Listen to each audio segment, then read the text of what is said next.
First year के session में हम आज राग छाया नट के बारे में चर्चा करेंगे। फर्स्ट ईयर के प्रैक्टिकल का जो सिलेबस है और फर्स्ट पेपर का जो कोर्स है उसमें राग छाया नट है, परिचय और उसकी बंदिश इस सेशन में हम आपको बताएंगे। कोई भी राग छाया नट हो या कोई भी कोर्स का राग जब आपसे परिचय पूछा जाए तो सबसे पहले हम दोहा लिखते हैं, उसके बाद उस राग का परिचय और परिचय के बाद में हम उसका आरोह अवरोह पकड़। तो मैंने ये दोहा इसमें दे रखा है। इसके अलावा जब परिचय हम शुरू करते हैं तो सबसे पहले थाट क्या है। इस राग का थाट है कल्याण थाट। कल्याण थाट में दोनों मध्यम का जो प्रयोग है वो इसके व्यवहार में है, इस राग में है। दोनों मध्यम से मतलब है माँ शुद्ध भी और माँ तीव्र भी। तीव्र मध्यम की जो संगति है मा पा धा पा के स्वर संगति से होती है, वो स्वर समूह होता है। माँ जो तीव्र है उसमें मा पा धा पा। अब अगर शुद्ध मध्यम होगा उस पर कोई निशान नहीं होगा। तीव्र मध्यम होगा तो माँ के ऊपर खड़ी लकीर होगी।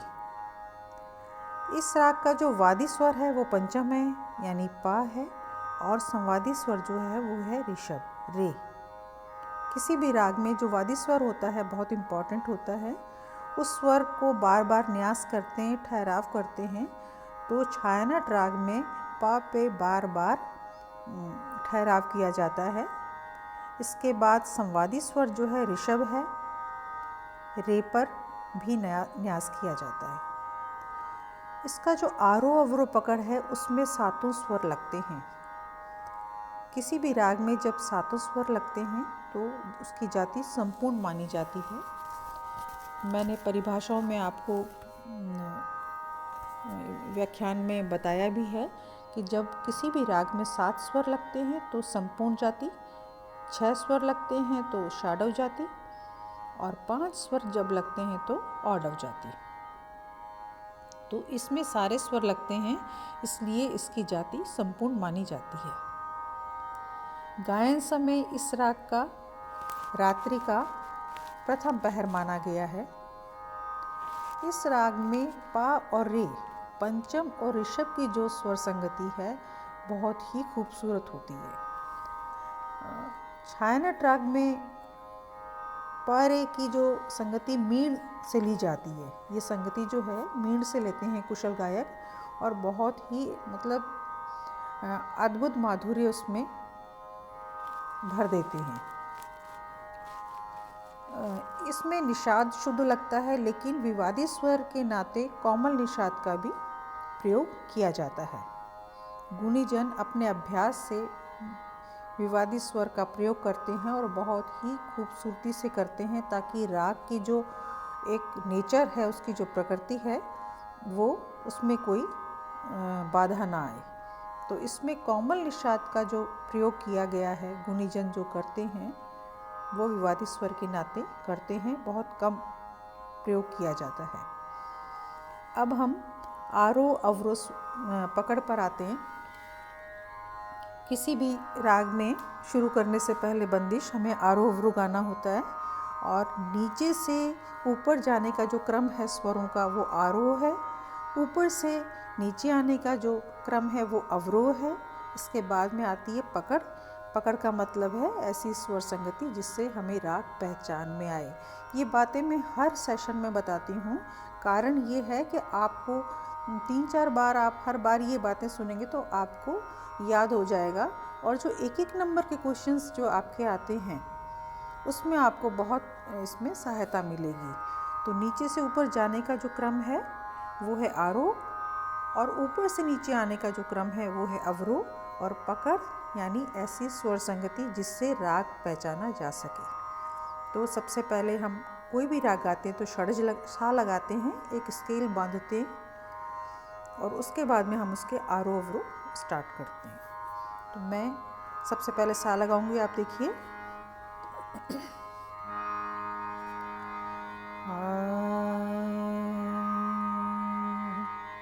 सा रे गा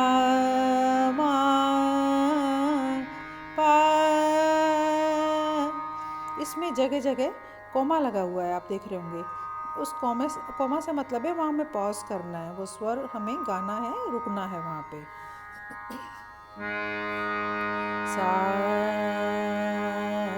रे गा मा पा नी धा सा पे आप देख रहे होंगे बिंदी है। जो पहला वाला सा था उस पर कोई बिंदी नहीं है, यानी वो मध्य सप्तक का है। और ऊपर जो ये सा हमने गाया है ये है तार सप्तक का, इसका निशान है ऊपर बिंदी लगाना। सा नी धा पा, अवरोह। सा ऊपर का पहले, सा नी धा पा मा पा, ये मा तीव्र है। मा पा धा पा, माँ के ऊपर आप देख रहे होंगे खड़ी लकीर है, माँ वो तीव्र है। मा पा धा पा गा मा रे सा। ये हुआ आरोह अवरोह। फिर से मैं गाती हूँ इसको। सा रे गा मा पा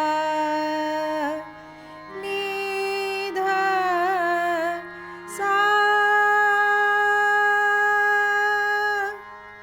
सा नी धा पा मा पा धा पा गा मा रे सा। ये हुआ आरोह अवरोह सिंपल। अब पकड़। पकड़ में देखिए वही स्वर समूह लिया है जो इसका रागवाचक है, जिसको गाने से लगता है हाँ हम छाया नट गा रहे हैं या बजा रहे हैं। पारे, पारे की जो संगति है बहुत अच्छी है इसमें। पारे गा मा पा मा गा मा रे सा, पा रे।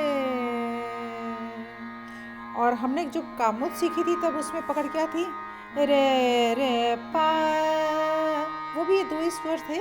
और अब जो हम गा रहे हैं पा रे गा मा पा, दोनों में जब डिफरेंस आए रागों को बताने का, तो आप ये बात ज़रूर ध्यान रखें। तो उसमें तो रे रे पा जाते हैं हम, और इसमें बिल्कुल उल्टा है पा रे। फिर से मैं आपको बता रही हूँ। पा रे गा मा पा मा गा मा रे सा। एक मैंने आपको बताया अभी कि कोमल निषाद का इसमें प्रयोग किया जाता है बहुत कम। उसमें मा गा मा नी धा पा, दो चीज़ें ध्यान रखिएगा। पा रे गा मा पा एक चीज़, मा गा मा नी धा पा मा गा मा रे सा। जो अभी मैंने निषाद गाया था, नी गाया था, वो था कोमल। और कोमल स्वर का क्या निशान है, जब हम स्वर के नीचे आड़ी लकीर लगाते हैं तो कोमल, कोई अगर निशान नहीं है तो वो शुद्ध। पा रे गा मा पा मा गा मा रे सा मा गा मा नी धा पा मा गा मा रे सा। इस चीज़ का आप ध्यान रखेंगे। निषाद का विवादी स्वर के नाते प्रयोग और पारे की संगति इसमें रागवाचक है। अब आगे आते हैं बंदिश पे। बंदिश का मतलब बंधा हुआ आपको बताया हुआ है मैंने। और ये बंदिश जो है तराना है। तराने के जो बोल हैं उसमें अर्थ नहीं होता है, और उसमें ताननन, तानोम, दारे दानी, ताननन, इस तरीके से ताना दे रे ना, इस तरीके से बोल होते हैं। तो वो ताल में बंधे हुए होते हैं और राग के स्वर में बंधे हुए होते हैं। इन बोलों का कोई अर्थ नहीं होता। जैसे छोटे ख्याल में जब हम गाते हैं शब्द तो उसका अर्थ होता है, लेकिन तराने का अर्थ नहीं होता। और ये मध्य लय और द्रुत लय में गाया जाता है। द्रुत लय में जब इसमें लयकारीज होती हैं तो बहुत ही अच्छी लगती हैं। अभी आज आप पहले इसमें बंदिश देखिए। बंदिश जो है इसमें 3 ताल में निबद्ध है। 3 ताल के बोल मैंने आपको बताए हुए हैं और फिर मैं भी आपको सुनवाती हूँ। और 3 ताल के बोल के बाद आप सबसे पहले इसमें देखेंगे कि इस बंदिश में सम कहाँ पर है। सम देखने का मैंने आपको तरीका पहले भी बताया हुआ है। जहाँ क्रॉस का निशान है वो सम है, यानी ताल की पहली मात्रा है। इस बात का आप ध्यान रखें। और इसमें सम है दे रे ना।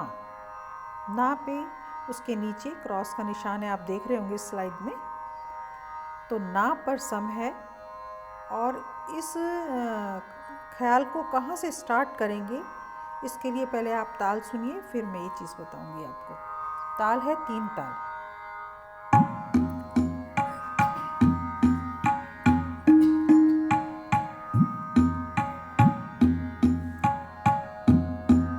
धा धिन धिन ता ता धिन धिन। 1 2 3 4 5 6 7 8 9 10 11 12 13 14। 1 2 16 के बाद हम वापस एक मात्रा गिन रहे हैं, ये ध्यान रखिए। और वो एक मात्रा सम है।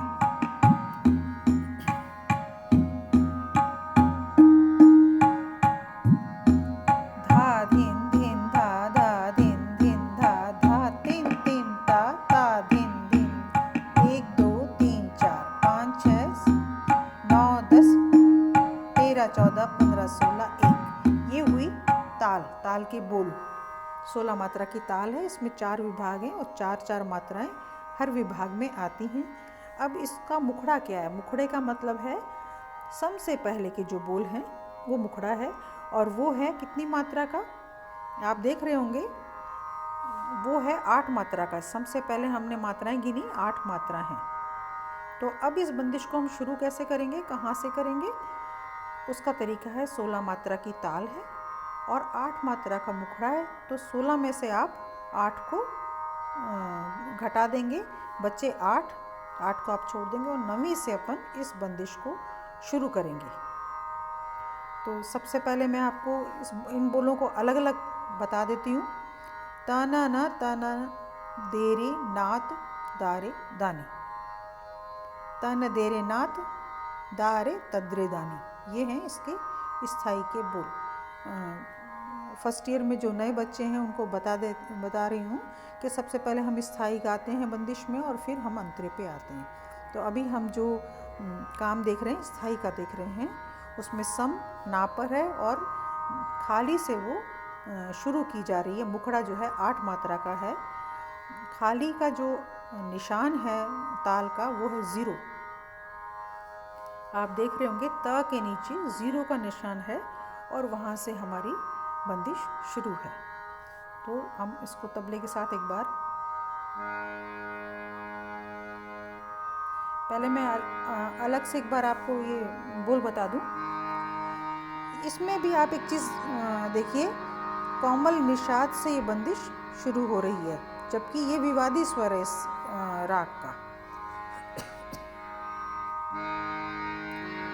तानन तानन दे रे नात दारे दानी, ये पहली लाइन है इसकी।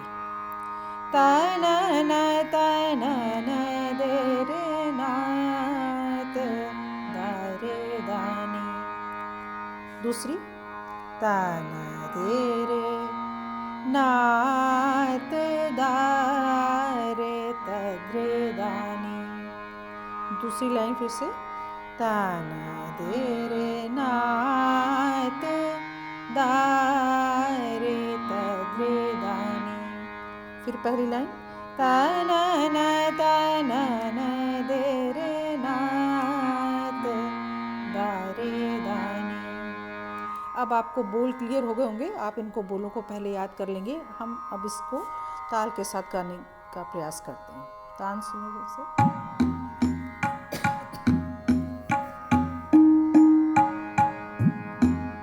कहाँ से शुरू हो रही बंदिश? खाली से।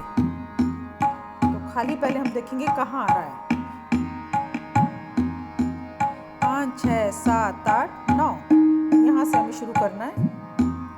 1 2 3 4 ता ना दे रे नात दा रे ता ना दे रे नात दा रे दानी ता ना दे रे नात दा रे दानी ता ना दे रे नात दा रे तद्रे दानी ता ना दे रे नात दा रे तद्रे दानी ता ना दे रे नात।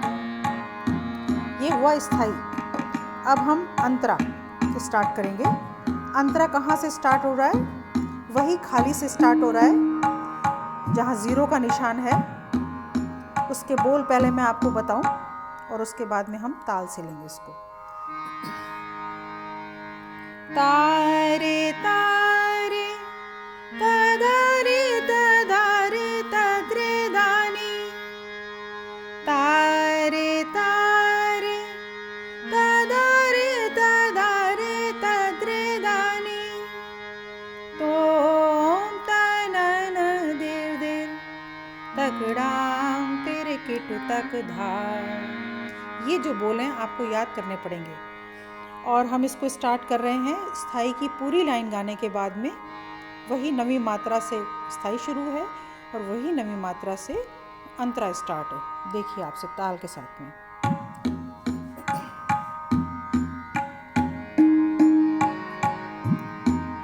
1 2 3 4 ता ना दे रे नात दा रे दानी ता ना दे रे नात दा रे तद्रे दानी ता ना दे रे नात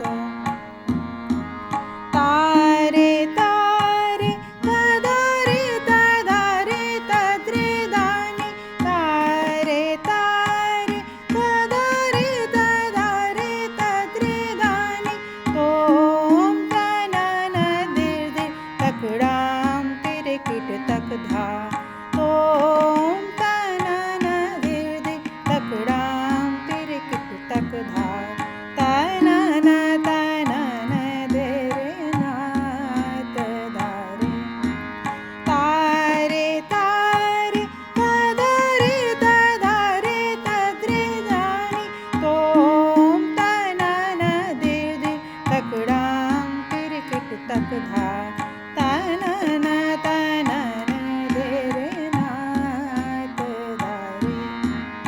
ये आपका तराने की बंदिश है। इसको आप ताल के साथ सुनिए और इसको गाने का प्रयास कीजिए। इसको गाने का यही तरीका है कि सबसे पहले आप इसके बोलों को याद कर लें और फिर बंदिश को सुनकर गाने की प्रैक्टिस करें। आशा है ये आपको समझ आ गया होगा। Thank you.